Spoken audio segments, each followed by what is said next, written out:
Okay, well, good afternoon, everybody. I'm very excited for this week's episode as we have a member in the Industrial Insiders community who's joining us, and she is an expert in insurance, which is a topic that might not be the most exciting to think about at the beginning, but she finds a way to make it very exciting, which is why I'm such a big fan of hers. Skylar, thanks so much for joining me on the show. Yeah, thanks for having me here. I'm glad that you think it's exciting. I know a lot of people are not very happy with the renewals that they've had and some of the challenges that they've had in the insurance space over the last few years, especially, but we try to keep it light. Well, I don't know if we'd say light, but try to keep it as much control in the buyer's hands as possible. And I think people appreciate that. And making the information less opaque is something that's really important to me. And so I think having these types of conversations makes the whole insurance monster a little bit less intimidating and more palatable for everybody. So hopefully we can do that here today. Oh, I'm sure we will. And your Twitter profile, you've only been on it for 6 months or so. Is that about right? It's been 6 months. Yeah. 6 months. Yeah. I think we're right And about there. And in that time, you've developed a great profile, a great following. You've put out some great information. What I think separates you from other insurance people that I've spoken with is that you really do take back the curtain on what can be an overwhelming or complicated process. And I think that this is such an important topic as well, that a lot of people just almost put insurance to the back burner, and it's not something that they think about all the time, when in reality this is such an important conversation. Because first of all, you can't own or buy industrial real estate without having an insurance policy. And if you get an insurance policy that you don't even understand, you might get the wrong policy that perhaps doesn't give you coverage. If there's an issue, something might arise where you don't have the coverage that you expected. So there's a lot at play here, and I think a lot of people underestimate what's involved. And you and I talked the other day, even just with the tenants in a building, that can have a pretty big implication on insurance itself. And I know myself, even properties that I owned, I hadn't thought about that, about putting in a new tenant that might be unorthodox or a non-traditional industrial user, what actually happens to the coverage or what happens to the underwriting process. So those are kind of the topics that I want to jump into as well. And then we'll also have time if people have questions in a little bit here. We can certainly get to any questions as well. But perhaps we could even just start off with a summary of what the insurance landscape looks like right now, because I'm sure this is a conversation you're having with people daily. There's a lot of challenges. It seems like certain markets don't even want to have coverage, or it's very expensive to get. What would be your summary on the 30,000-foot view on the state of the insurance market right now? Sure. So loaded question, right? Because there's Yes, right off the bat. so many things that go into it.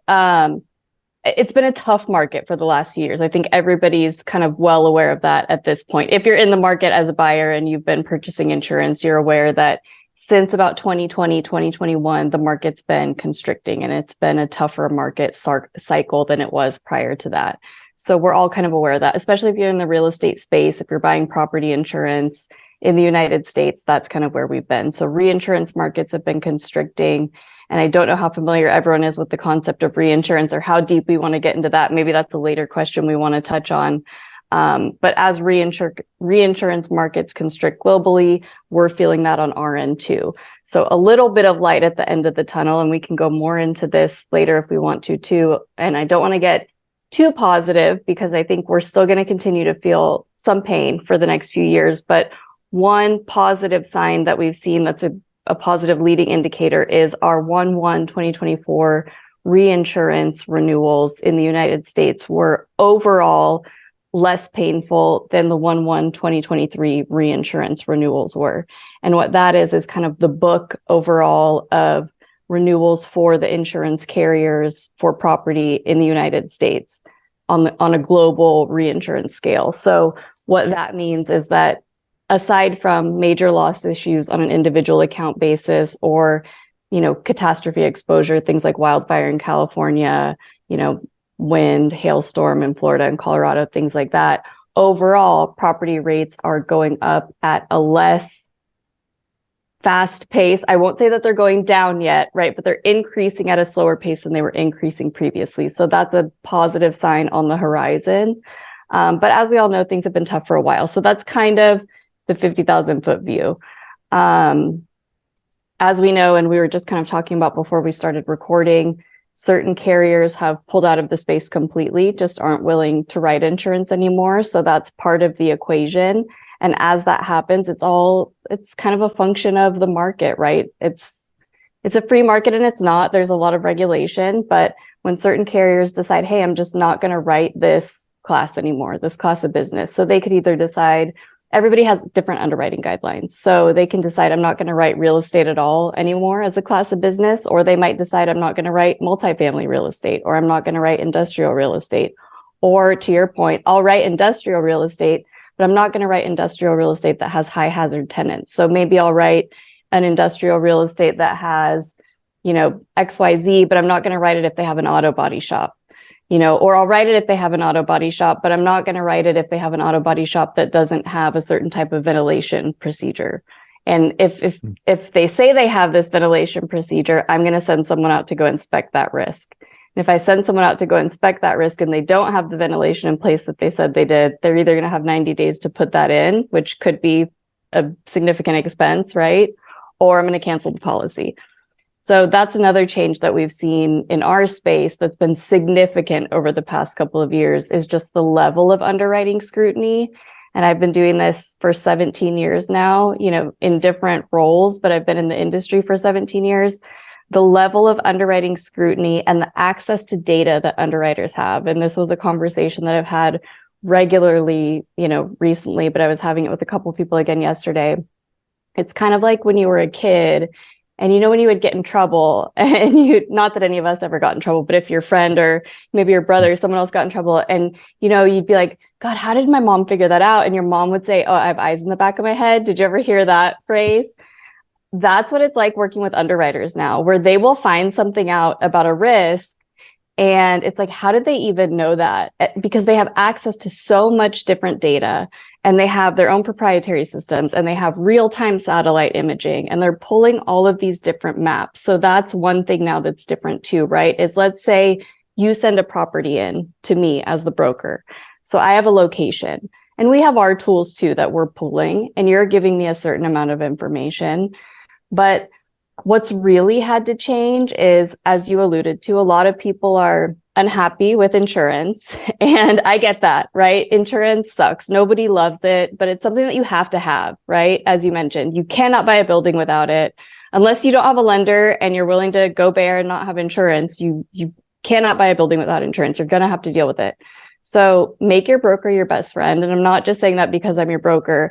I'm saying that because you're going to have to deal with an insurance company on the other end of the transaction. And if you are not upfront with your broker, the insurance carrier is going to figure out what's going on. Maybe not right away, but they're going to figure everything out eventually. I've run into things even like they'll pull a real-time satellite image and figure out that there's a homeless encampment a block away. Things like that. Whereas if I knew that ahead of time, if someone had told me, we can work around that and come up with a story, right? Or we can come up with a mitigation plan. We can find a way to make sure that that's going to get cleaned up in the next 60 days or 90 days, right? And so then we've gone in and played offense, because you always want to be playing offense if there's an issue. You don't want to get to the point where the carriers brought it up first, and now you're playing defense trying to explain something away. Then you're already working behind the eight ball, right? So there are a lot of, I think, bad buying habits that were created by the soft market, because years ago you could just kind of send in a halfway submission with a location address and maybe a little bit of information, and 5 carriers would quote it, and it would be pretty cheap, and you had options, and didn't take a whole lot to be an insurance broker, frankly. You could get quotes and send them out and quote on price, and our job was relatively easy. And I think it created a lot of bad buying habits. I think it created a lot of bad broker habits. And now that we're in a harder market and underwriters just aren't working that way anymore, we're really dealing with the effects of that.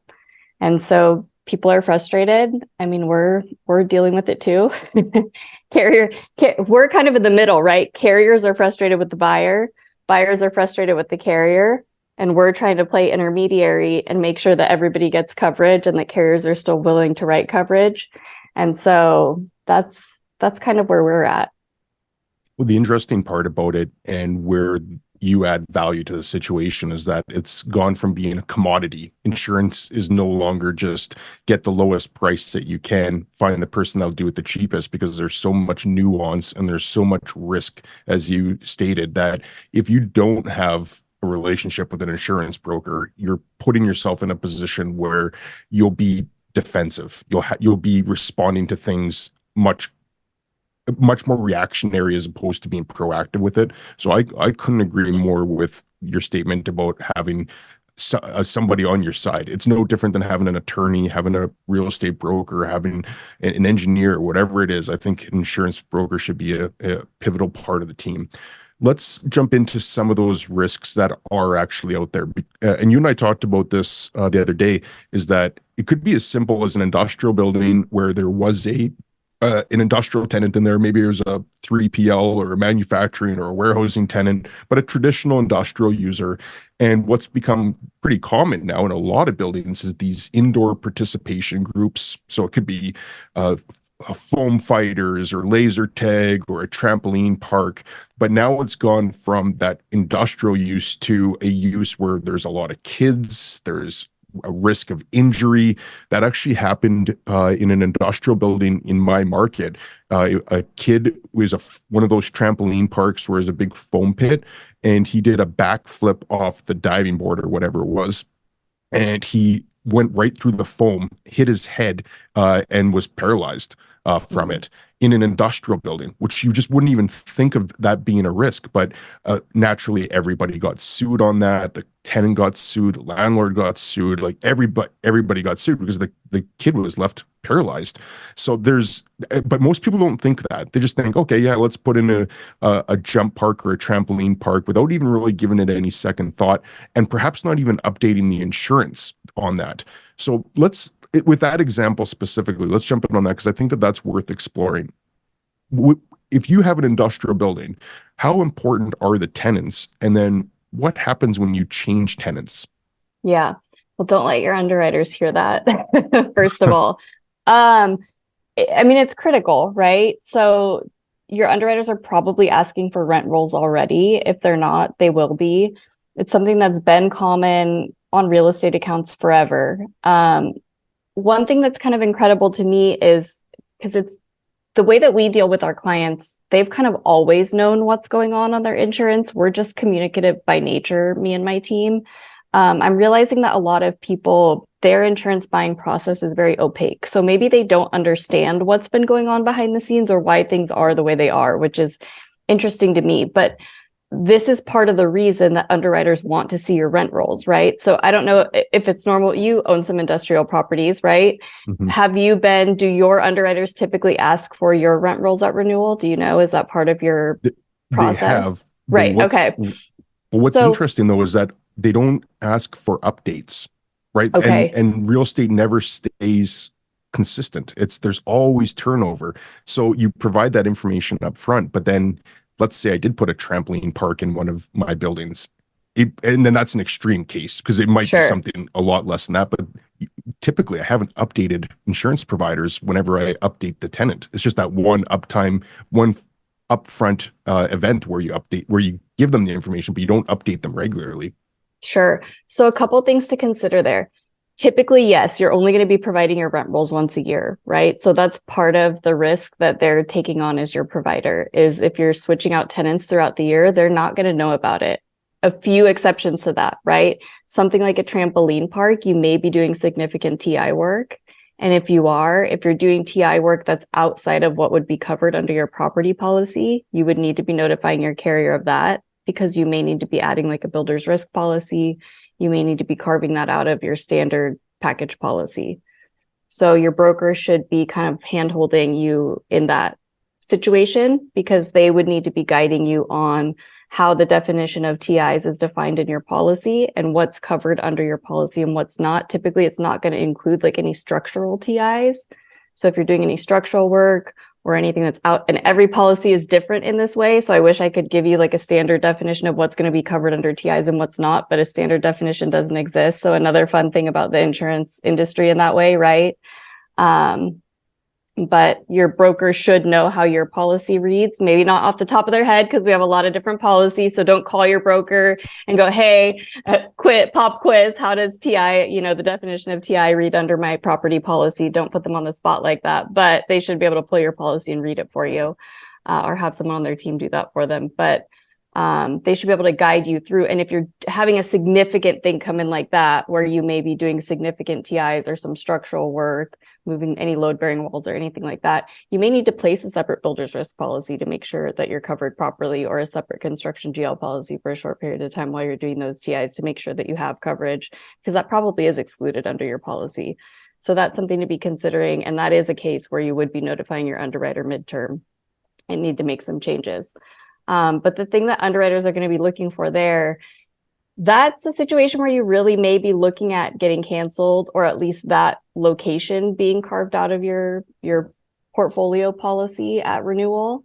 Because what we're really seeing in the liability space happening right now, and I actually just did a post about this the other day, funny enough, on the claim side, is these massive verdicts, especially in certain states, right? So this is heavily dependent on where you're located as well. If you're in a highly litigious state like California, for example, of course, is always the one that gets picked on. Liability claims are just going to be higher by nature because of where we are, right? But a reason that liability rates are higher on different asset classes like multifamily is because liability claims are higher typically. So, and a reason for that is because you're typically dealing with members of the general public more often, right? You're having more people coming and going. So when you start thinking about industrial in that way, in having a tendency like, okay, we just got a question in the chat. I'll read this later. Let me finish my thought, or else I'll never come back to it. If I lose it, it's not coming back.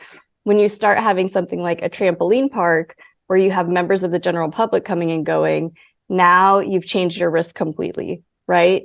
So on the liability side, we've seen in the last couple of years a true kind of bifurcation of claims, where there are businesses that do most of their liability claims come from other businesses, right? But they're really not having these issues with the general public coming onto their property and having those types of claims. And where liability claims have really been blowing up is exactly that, where they're having people coming and going, they're having slip, trips, and falls, they're having issues with the general public, and they have no contractual indemnification provisions or any contractual type of relationship to rely on. And so there's really no safeguards in place to rely on when these claims are filed. And we're seeing these nuclear jury verdicts, right, in these cases. And that's where these liability claims have really gotten out of hand, and carriers have had no options to protect themselves. And in certain jurisdictions, some carriers have even just said, like, no matter what the claim is, we're not going to court on this. We're not going to risk going in front of a jury. We're just going to settle no matter what, no matter how crazy the claim is, no matter what it is. We're just not going to do it, because we've seen how it turns out. And we end up paying these, tens of millions of dollars over nothing, even if it's an insane claim. So we just can't risk it. So to your point, something like a trampoline park where, an incident like that, as rare as it may be, when you have an unfortunate situation like that, where it's one kid, and that's, by the way, every carrier's nightmare. And we write a lot of, construction GL policies, or even a lot of vacant land. And we always think about this because it's our job, right? What's the worst thing that could happen on a piece of vacant land? And that's always the thing that people go to. Kid takes their bike, right? Kid jumps on a excavator. It's always a kid getting hurt, right? That's the worst thing that could possibly happen from a claims perspective, because you're paying it out for the rest of what would have been their life if they get hurt or pass away, right? Actually, I hate to say this, but from a claims adjuster's perspective, it's worse if a kid gets paralyzed than if a kid passes away, because now, you're paying ongoing care and support for it. Right. So is it a good practice then to just talk to the underwriter before you're even considering putting a new tenant in there? Like, I mean, that's please. probably the obvious thing. Yes, please talk to at least us, right? Talk to your broker. We may say in certain cases, like, don't even bring that, unless you are desperate to fill this space and have no other options, let's not even talk to the underwriter about that, because you're going to be raising a red flag that we don't even need to bring up with them, right? Or we, if there have already been issues and we know that this carrier is already kind of on shaky ground with you, we may not even want to raise another question in their minds right now. Or if we know that this carrier is already considering, again, pulling out of this asset class, maybe their underwriting guidelines are changing and they're considering not even writing industrial real estate in the next couple of years. Maybe we don't want to bring up one of those tenants that may be on the borderline for them, right? But yes, absolutely bring it up, because again, it's always better to be playing offense and be able to think about how you want to handle a situation versus, oh, we've already put this tenant in and now we're coming up for renewal and we have no option, right? Because if the carrier says, oh, the tenant's already there, we're canceling your policy, we're absolutely not writing this, and they have, 90 days or 60 days, depending on what jurisdiction you're in, to give you that notice of cancellation, you have no option. You can't force the carrier to write your renewal. So What are outside of like the ones like that where there's just kids perhaps coming in, which it poses an obvious risk in my mind. Like that's sure. telling that story and then hearing your commentary on it makes me think that I would never put a tenant like that into a building. But what are some less obvious ones that you see that have a disproportionate amount of risk? Yeah, I mean, I think regardless of what it is, there are always things you can do to protect yourself too, right? So those are other things to consider. So it's not to say, because you see trampoline parks, right? So people are doing it and there are people who are doing it better than others. I actually just did a presentation in person recently about industrial real estate. And I had on one slide, like two auto body shops. And it was very obvious that they had different housekeeping procedures. They were being run differently. I wish I had the pictures in front of me so I could, show you. But in the presentation that I gave, I asked the audience, like, if you were an underwriter and auto body shops were within your underwriting guidelines, which one of these would you feel comfortable providing insurance for? And when you look at it that way, it's so obvious, right? Because one, was very well maintained, very well taken care of, clean, all the tools were put away properly, it had proper ventilation that you could see, and the other one was just kind of in disarray, right? And so that's important too, is not just what type of tenant is it, but how is the tenant kind of operating their business on day to day. And that's another thing that's really changed, is carriers used to always put in their quotes, like, we have the right to inspect within 90 days, but we would rarely see carriers actually go out and inspect. Now they do. Like, they're actually putting boots on the ground and having people go look at your property, or they're really pulling up this real-time satellite imaging and looking all around it. If they're not going in, they're at least looking all around it to see if there's any, little indicator that something might be off. And if they're seeing any debris around the side of the property or anything that looks like you may have some poor housekeeping going on, then they're sending someone out to go look inside. So they're kind of playing detective a little bit. And they want to know that things are clean and well maintained, which is fair, and they're looking for things like, if you have any type of, compressed gas cylinders, are those, locked and put away the way that they should be? Are they being kept outside instead of in the building? They don't want to deal with an explosion, nor should they, right? I mean, they want to be insuring risks that are not likely to be a massive claim. And that's something that is reasonable, right? I mean, people should have good housekeeping procedures. That's not unreasonable from an underwriting perspective. So those are all important things. And then contractual risk mitigation as well. And underwriters won't always get into this. Some underwriters will and some won't, but it's something that you should be looking at with your broker, right? From an owner's perspective, how much risk can you push back on the tenant contractually? How much can you make them responsible for? So something like that situation where the child was injured at the trampoline park, how much of that is going to be pushed back on the tenant's insurance versus the owner's insurance? And really, I mean, the tenant's insurance should be primary for a loss like that. So how much insurance was the tenant being required to carry? And were they required to, name the owner as AI, provide a waiver of subrogation, and all of those types of things? It's important.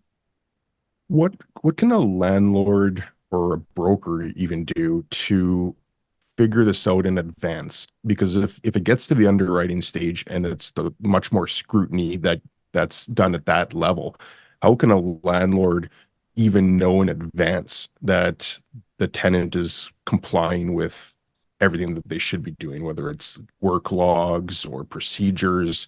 Is that something that someone can do in advance, or is it just one of those things that until it gets to underwriting, you're not going to know? Sure. I mean, really, it's all going to come back to your lease, right? So when you're negotiating with this tenant, what are you negotiating with them, right? And a lot of it is contractual risk transfers. So are you requiring them, if they're storing goods in a warehouse, do they have a responsibility for approved goods? And if they're storing anything that's not an approved good, what is the ramification of that? Do they have stacking heights in the lease? What safety measures are required? All of those things are important because, again, if you have contractual risk transfer in your lease, then even if the tenant's not doing the things that they're supposed to be doing, your insurance is not going to be on the hook. You're going to indemnify that. They're going to indemnify you, and it's going to go back to them. And their insurance is going to be primary, and they're going to be the ones who are ultimately responsible for all the things that they're not doing that they're supposed to be doing. Right? Because you can't be the world's police force. You can't go around making sure that they're doing the things that they're supposed to be doing every day, but you can contractually obligate them to do those things. And then if they're not, it's on them. So how often are you seeing a lease that actually will go into that type of detail, saying that racking can only be a certain height and really itemizing all of that risk transfer? We see it. We see it pretty often. I mean, it depends. It's one of those things.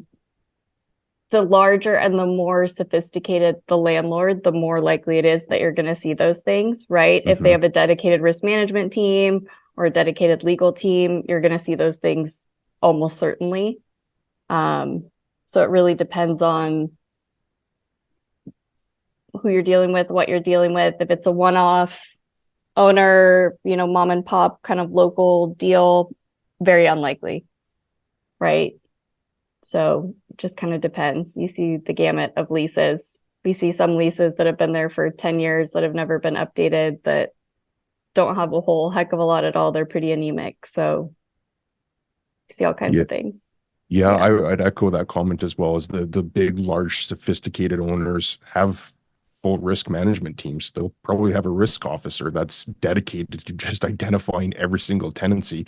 But if you go to the other side, that one owner that owns a 10,000 square foot building, it's probably not even on his radar to think about that as a potential risk. So it really is eye opening, not for the large institutional owners, but everybody who's not getting to that same level of the risks that are in there. Yeah, that's really interesting. The one that I actually dealt with a couple of years ago was a company that had chemicals, and they had material data handling sheets on everything that they stored. And it was a clean, established operation, and this was a satellite warehouse for them. And they had a hell of a time trying to get insurance on it. They just like we had to go through the numerous different insurance providers to finally find one that had it, even though they had all that procedure in place. Are you finding that, is it case by case basis that some uses will just be really difficult to insure? Yeah. It's tough too if you have, we've had the one that everybody jokes about, right, is like a fireworks tenant. Like nobody wants that, right? We've had like liquor distributors. I don't know why and I still to this day don't understand why underwriters can't wrap their head around liquor distributors, because you really don't have a liquor liability exposure with that because nobody's serving alcohol. But for some reason, underwriters are no people, okay, by definition. I always say like lawyers and underwriters, the easiest thing for them to say is no, right? That's the safest answer always. So then our job is kind of to get them to yes somehow, right?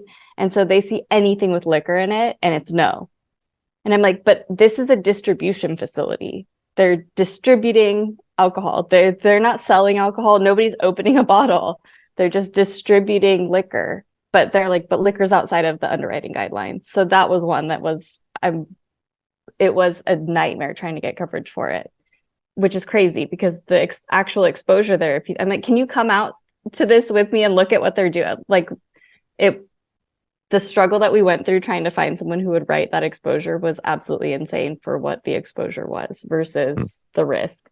But certain things like that, yeah, I mean, anything that has any type of like corrosive chemical, as you mentioned, anything that could potentially explode, anything, I mean, anything that you go through that list of, there's a list of questions that's like, is it flammable? Is it this? Is it that? And if any of those yes, no questions are marked yes, that's a big red flag. And the underwriters are going to ask a lot more questions and you're going to have issues. And then, you have your admitted carriers and your non-admitted carriers, right? So if you have any of those issues, a lot of the admitted carriers right away, your Hartford, your Travelers, your Allianz, all of those, kind of in the box standard markets are going to be out of wanting to write that risk pretty quickly, right? Same with your trampoline parks and things like that. Now, if you have a really large portfolio and this is a small portion of it, you can usually get them to do it, right? But if you have one location and your trampoline park is, or if you have two locations and your trampoline park is 40% of your portfolio, you're much less likely to be able to get an underwriter to agree to write that risk for you. So there's all different kinds of things that go into the equation. Yeah, well said. So you're active on Twitter, and we'll include your Twitter handle. I'd encourage people to connect with you on there. Any other way that people can get in touch with you if they want to reach out? I think Twitter's good, or LinkedIn is good, or I don't know if you want to drop my email. If anybody wants to email me, they're more than welcome to do that too. Happy to answer any questions. We'll put that in the show notes as well. Skylar, thanks so much for taking the time to thanks for having me. It's been fun. Yeah, it was awesome. I always come away from these learning something new, and that this one's no different. So thank you very much for taking the time to jump on with us. Of course. All right. Thanks. Bye, guys. Thanks, Skylar. Thanks everybody for tuning in. Chat with you soon.